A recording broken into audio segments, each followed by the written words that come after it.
Salut tout le monde, c'est Kazeyer et aujourd'hui on va parler donc de la nouvelle adaptation de Saint Seiya qui est sortie sur Netflix aujourd'hui. Donc je vais vous dire ce que j'ai trouvé de cette série, les points positifs, les points négatifs. Donc je viens de finir vraiment les 6 épisodes là à l'instant, donc ça va vraiment être un avis à chaud. Donc avant de commencer, il faut juste préciser que ce n'est pas vraiment une adaptation fidèle du manga de Saint Seiya, c'est une libre adaptation, donc qui va reprendre les intrigues, l'univers global, mais qui va modifier pas mal de passages. Et c'est ça quand même qu'il faut prendre en compte parce que sinon on va être quand même assez déboussolé. Donc avis objectif pour quelqu'un qui ne connaît pas Saint Seiya, qui n'a jamais vu, la série se laisse regarder. Voilà, c'est pas non plus incroyable, c'est pas nul à chier non plus, c'est moyen. Déjà, les graphismes, ça c'était un point que beaucoup de personnes avaient peur. En effet, c'est dégueulasse, ça ressemble vraiment à un jeu vidéo d'il y a 10 ans. Franchement, c'est vraiment dégueulasse, c'est une 3D assez moche. Les combats sont bien, mais assez mous, il n'y a pas vraiment de puissance dans les combats. La musique, alors bon, ça, si on fait un comparatif avec l'ancienne version de Saint Seiya, ça n'a rien à voir, mais la musique est moyenne. Il y a certains passages plutôt pas mal, notamment un passage où on voit un flashback de Yoga qui va voir sa mère sous l'eau. La musique est plutôt pas mal, donc certaines musiques bien, mais la grande majorité, c'est de la musique très classique, très basique. Quoi dire d'autre? Voilà, bon, le rythme de la série, c'est un rythme complètement bâtard, enfin ça n'a aucun sens, le rythme. On prend du temps sur des passages qui n'ont pas besoin normalement de prendre du temps, et on va très vite sur certains autres passages qui auraient pu être plus allongés, notamment le combat entre le Chevalier du Dragon et le Chevalier de Pégase a un rythme complètement incroyable. Enfin, le combat dure 2 minutes à peu près, le combat en lui-même, et dans ce combat de 2 minutes, le Chevalier du Dragon a un flashback qui dure 3 ou 4 minutes, donc le flashback est plus long que le combat, et c'est un flashback, tout ça pour nous montrer que le Chevalier du Dragon n'arrivait pas à réaliser quelque chose. Enfin, ça n'a aucun sens. Le rythme de la série est assez bizarre. Donc si on arrive à s'accrocher, ça va, ça passe, mais franchement, le rythme est vraiment très très très particulier. Donc si on n'a pas vu Saint Seiya, ça se laisse regarder. Voilà, c'est pas la série de l'année, clairement, c'est pas non plus la plus nulle. Ça se laisse regarder, mais ils auraient pu faire mieux. Franchement, c'est assez basique. Donc ça c'est pour l'avis, on va dire, de quelqu'un qui n'aurait pas vu jamais Saint Seiya, qui ne connaît pas du tout Saint Seiya. Moi maintenant je vais vous donner mon avis. Donc je me considère comme un gros fan de Saint Seiya, donc j'ai vu la série des dizaines de fois, en français, en japonais, j'ai lu les mangas, j'ai lu les spin-offs, j'ai regardé les spin-offs, enfin voilà, je pense être un gros fan et un assez gros connaisseur de Saint Seiya. Et donc mon avis sur ces 6 premiers épisodes, puisque c'est la première saison de 6 épisodes, il y en aura sûrement d'autres si la série marche, mon avis de fan, c'est que c'est vraiment de la grosse daube. Pourquoi? Parce que ce n'est pas une vraie adaptation de Saint Seiya. Ça s'est inspiré de l'univers, c'est tout, point barre. C'est pas Saint Seiya, ça ne devrait pas s'appeler Saint Seiya. Bon, on va prendre c'est un exemple bateau, mais c'est comme Nicky Larson et City Hunter. Bien sûr que c'est le même matériel de base, c'est City Hunter, mais le dessin animé Nicky Larson en France, qui a été complètement charcuté par les traducteurs et ceux qui ont censuré le dessin animé, ont rendu une version alternative de City Hunter. Donc Nicky Larson, c'est pas City Hunter. Et ben là, c'est pareil. Les Chevaliers de Zodiac version Netflix, ce n'est pas Saint Seiya, c'est une adaptation. Alors, dans une autre mesure, puisque c'est voulu, qui ne suit pas totalement l'œuvre originale, mais c'est pas bon, c'est vraiment mauvais. Les choix qu'ils ont faits sont mauvais. S'il y avait eu juste certains choix artistiques, par exemple, dans la série sur Netflix, il y a certains points qui changent. Par exemple, qu'est-ce qu'on peut prendre? Par exemple, l'entraînement de Seiya se fait pas au sanctuaire, mais sur une île. Bon, ok. Mitsumasa Kido, c'est pas le père des chevaliers. Bon, d'accord, ok, on peut comprendre que ça soit bizarre. Les chevaliers ne se connaissent pas avant le tournoi. D'accord. Bon, voilà, ça c'est des choix, on peut comprendre. Pareil, l'utilisation d'hélicoptères et de chars et de tanks, au début j'étais un petit peu sceptique. Finalement, dans le contexte que veut nous raconter la série, ça passe. Ok, on comprend pourquoi il y a des chars. En plus, la série, c'est clairement pour les Américains, parce que les Américains ne connaissent pas bien Saint Seiya, donc cette série est là pour leur vendre. Si tu mets un tank et un hélicoptère, un Américain, il va être content. Si tu vois en plus un mec en armure qui démonte un tank et un hélico, l'Américain basique, il va dire « Waouh, c'est génial ». Bon, en vrai, c'est de la merde, mais dans la série, ça passe. C'est assez cohérent, donc là-dessus, voilà, j'avais crié avant la sortie au scandale, mais Finalement, ça va. Là-dessus, voilà, les changements de ce style, ça serait passé. Mais le problème, c'est qu'il n'y a pas que ça. Il y a des problèmes, vraiment, des gros changements qui posent un gros problème. Notamment, ils ont tout simplement modifié la jeunesse de Saint Seiya, le début. Et ça montre quand même une grosse faiblesse après pour le scénario. Bon, déjà, dès le début de l'animé, il y a une petite voix off qui nous explique, voilà, Athéna, elle se réincarne tous les 250 ans, etc. Et il y a une grosse coquille qui se place dès le début, dès les 10 premières secondes. La voix off, elle nous dit, voilà, donc Athéna, elle est protégée par des mecs qu'on appelle les Chevaliers du Zodiaque, et ils nous montrent les 5 Chevaliers de Bronze. Non, ils ont fait cette erreur il y a 30 ans. Les Chevaliers du Zodiaque, ce sont les Chevaliers d'Or, puisque c'est eux qui chacun ont un signe zodiacal. Les Chevaliers de Bronze, ce ne sont pas des Chevaliers du Zodiaque, ils ne sont pas sur les 12 signes zodiacaux. Donc, il y a 30 ans après, ils font encore la même erreur. Bon voilà, ça, c'était juste un petit coup de gueule parce que je trouve ça encore débile, mais voilà. Mais le gros problème, voilà, c'est comme je disais, la jeunesse. Ils ont totalement modifié l'histoire de base de Saint Seiya. L'histoire de base de Saint Seiya, qu'est-ce que c'est? C'est un vieux riche, qui va faire un séjour en Grèce, qui va tomber sur un mec blessé avec une armure. Le mec va lui expliquer ce que c'est en gros les chevaliers, Athéna, machin, que la petite fille qui l'a protégé, c'est la réincarnation d'Athéna, et que lui, il doit protéger et l'armure, et la petite fille, parce que voilà, il va mourir, elle s'est fait attaquer, machin. Le vieux, il se dit, merde, pourquoi c'est moi qui reçois ça? C'est parce que j'ai fait 100 enfants, machin, je suis un gros con, donc le dieu me punit, etc. Et du coup, il va protéger la fille, protéger l'armure, et il va envoyer ses 100 enfants à travers le monde pour devenir des chevaliers, afin de protéger Athéna. Dans ces chevaliers, il y a Seiya, qui lui aussi est un fils de Mitsuma Sakido, qui a une sœur. Également, il va être envoyé au sanctuaire, sa sœur va vouloir le poursuivre mais va disparaître, et du coup, en gros, toute l'histoire va être lancée, où Seiya va devoir obtenir l'armure de Pégase pour revoir sa sœur, sauf que sa sœur a disparu, du coup il va participer à un tournoi pour la retrouver, et l'aventure va commencer comme ça. Là, ça n'a rien à voir. Le début, ça commence, la sœur de Seiya a du cosmos, a des pouvoirs, ce qui n'est absolument pas le cas dans le manga normal.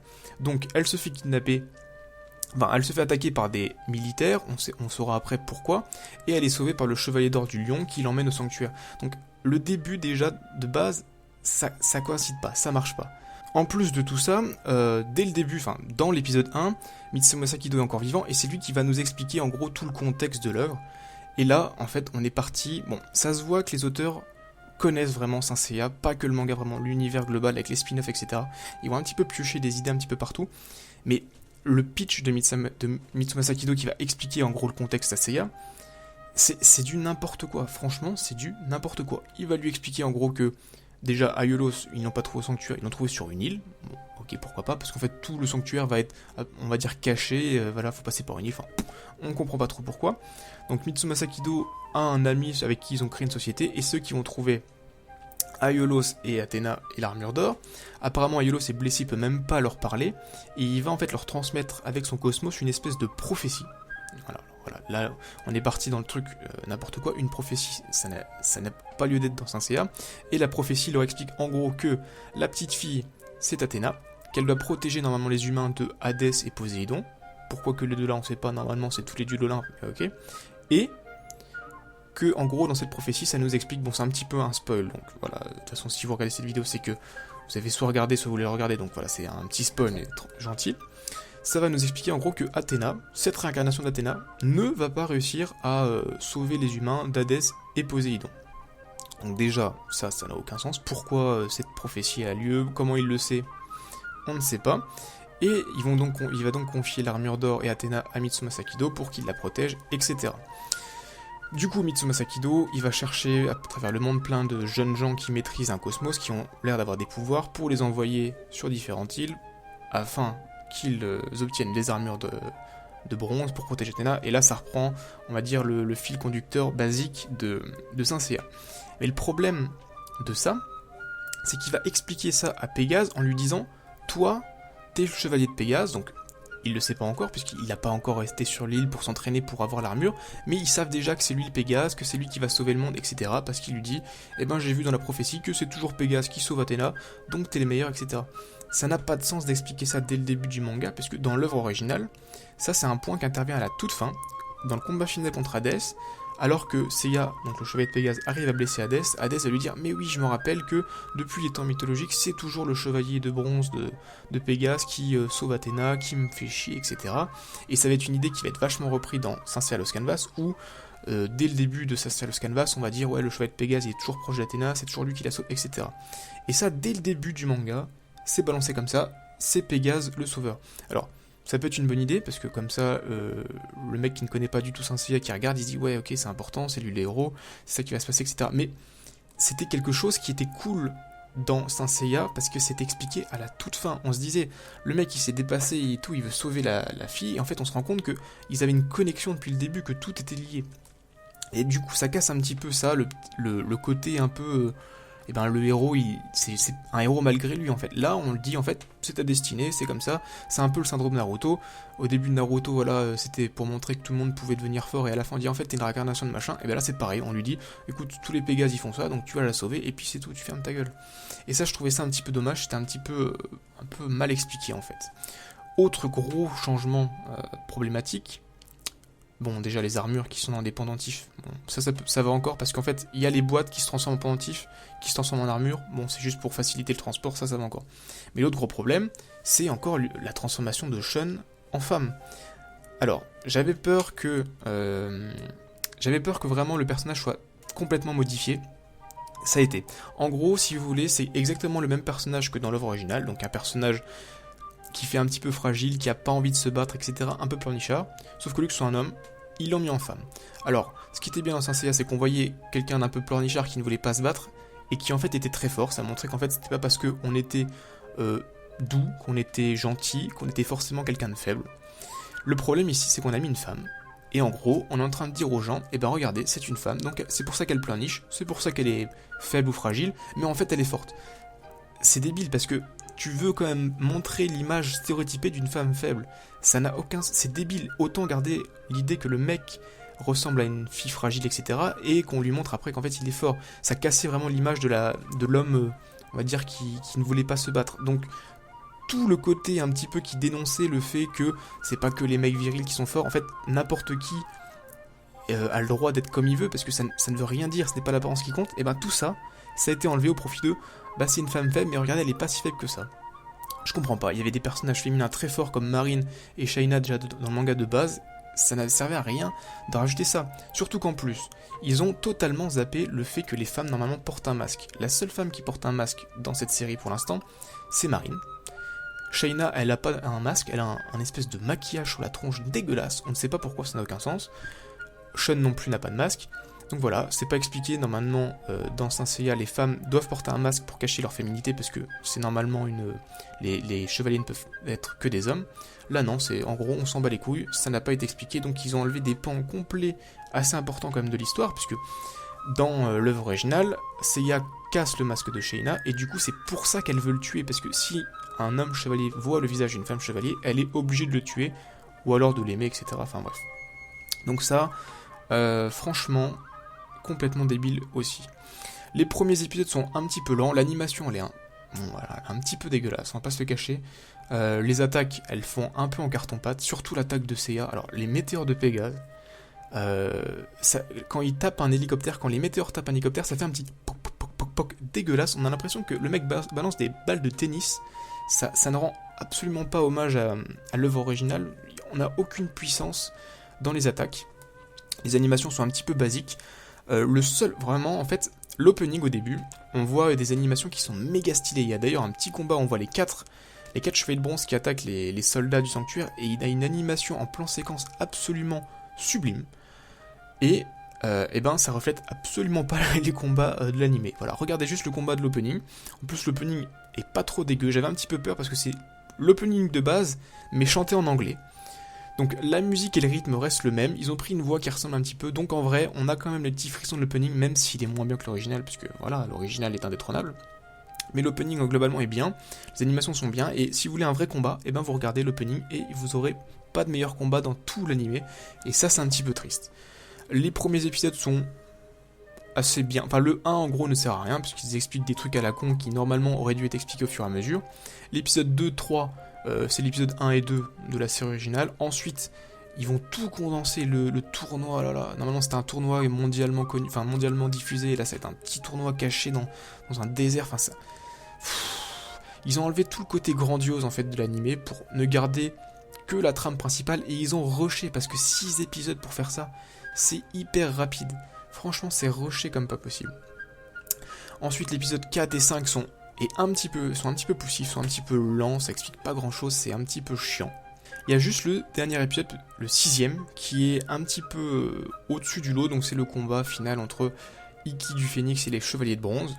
Le combat est plutôt stylé et assez fidèle au combat de l'animé de 86 et du manga, même si voilà, il y a des petits changements. Le combat se laisse regarder, la fin est assez bien, puisque ça nous montre qu'il y aura une suite, on comprend pas exactement tout ce qui se passe, donc la fin est plutôt pas trop mal. Le dernier épisode est plutôt cool. Mais sinon, voilà, dans la globalité, c'est hyper décevant, quoi. Parce que, alors, je ne suis pas déçu, enfin, je m'attendais à être déçu sur certains points, qui ne m'ont pas trop déçu, finalement. En fait, je pensais être déçu vraiment du changement d'univers, enfin, de comment ils allaient vendre l'univers Saint Seiya, parce que je pensais qu'ils allaient vendre le même, en fait, avec des petits ajouts à la con. Les petits ajouts, par exemple, comme les Chevaliers Noirs, où ils ont totalement changé l'histoire des Chevaliers Noirs, je m'étais dit dans ma tête, ça va être nul, etc. Finalement, en fait, le concept des Chevaliers Noirs dans l'animé est pas dégueu, finalement, en fait, ça va encore. Mais c'est tous les changements de l'univers de base qui rendent le truc tellement pas épique, tellement moins bien. On sent pas l'épicness, normalement, qu'il devrait y avoir, la touche Saint Seiya, en fait, c'est ça. Saint Seiya, c'est un... J'arrive pas trop à expliquer, c'est pas facile à expliquer ce que c'est, mais il y a une petite touche où tu te dis putain, ça c'est stylé, ça c'est cool. Il se passe pas grand chose, mais c'est stylé. Et ça, ils ont pas réussi à l'insuffler dans l'anime, et c'est ce qui est un petit peu dommage, parce que même l'animé Saint Seiya Omega, et peut-être même le film de 2015, arrivaient à insuffler une petite atmosphère Saint Seiya, et là ils ont pas réussi, et c'est vraiment dommage. Le seul vraiment gros point positif, et ça c'est quand même un truc de fou, c'est que peu importe l'adaptation, le Chevalier du Phénix, il est toujours stylé. C'est le seul personnage hyper stylé de l'animé. Tous les autres sont un peu bateaux, mais lui, dès que tu le vois, il pète la classe, il transpire la classe, c'est un truc incroyable. Ce personnage, dans tous les supports, en manga, en dessin animé, en adaptation Netflix, il est toujours stylé. En plus, c'est celui qui a eu le flashback le plus long et le plus détaillé, qui respecte parfaitement le manga, enfin, à quelques points près, il respecte assez bien le manga, et c'est vraiment super bien fait.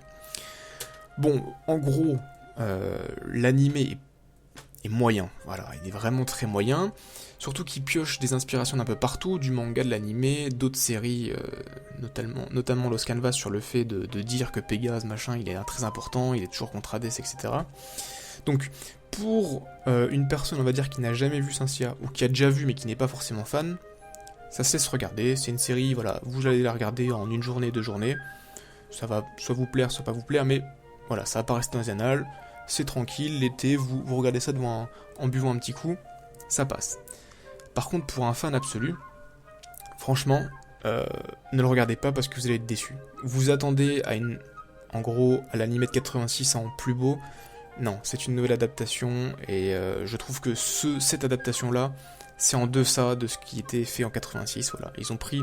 Alors, c'est voulu qu'ils aient pris ces libertés, mais je trouve que les libertés qu'ils ont prises, eh bien, elles cassent vraiment l'univers et l'ambiance qui était si particulière à Saint Seiya, et c'est ça qui fait chier, en fait.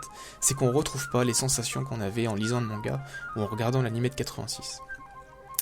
Donc voilà, plutôt déçu de l'animé. Je le déconseillerais donc aux fans, et je le conseillerais à tous les autres qui ont envie de découvrir. Même si voilà, le conseiller c'est bête, parce que du coup ça va lui mettre de l'audience, ça va marcher, et du coup ils vont continuer dans cette lancée au lieu de refaire une autre série. Mais bon, c'est comme ça, voilà. Tant pis. J'espère que cette petite analyse vous aura plu. Si c'est le cas, n'hésitez pas à laisser un petit like. Et je vous dis à la prochaine. Ciao tout le monde.